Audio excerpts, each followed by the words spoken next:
güzeldi yemek. O bademler gerçekten çok... Bir dakika, nerede yemeğimiz? Yemek verdim hediye. Sana söylemedim. Kime verdin? Ramazan'a. Bizim sponsor. Ha, ne verebilirsin tabii canım. İyi değil mi?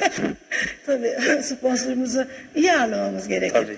Ama sen zaten bir saat sonra için ona neler hazırladın. Ben biliyorum. Gizliyorsun gibi, her zamanki gibi. Evet. Neyse, yemek yoksa konuşacak bir şey de kalmadı. O zaman hadi biz de gidelim de. Tamam. Biraz sohbet ederiz, tamam? Tamam. Evet sayın seyirciler, bu muhteşem Maharani usulü hindi, yani mihraci usulü hindi sizlerin de deneyeceğinizi ümit ediyorum. Yarın yeni bir iftar sofrasında, yeni bir lezzette Dünya Mutfaklarından'ın 301. programında buluşmak üzere. Hoşça kalın.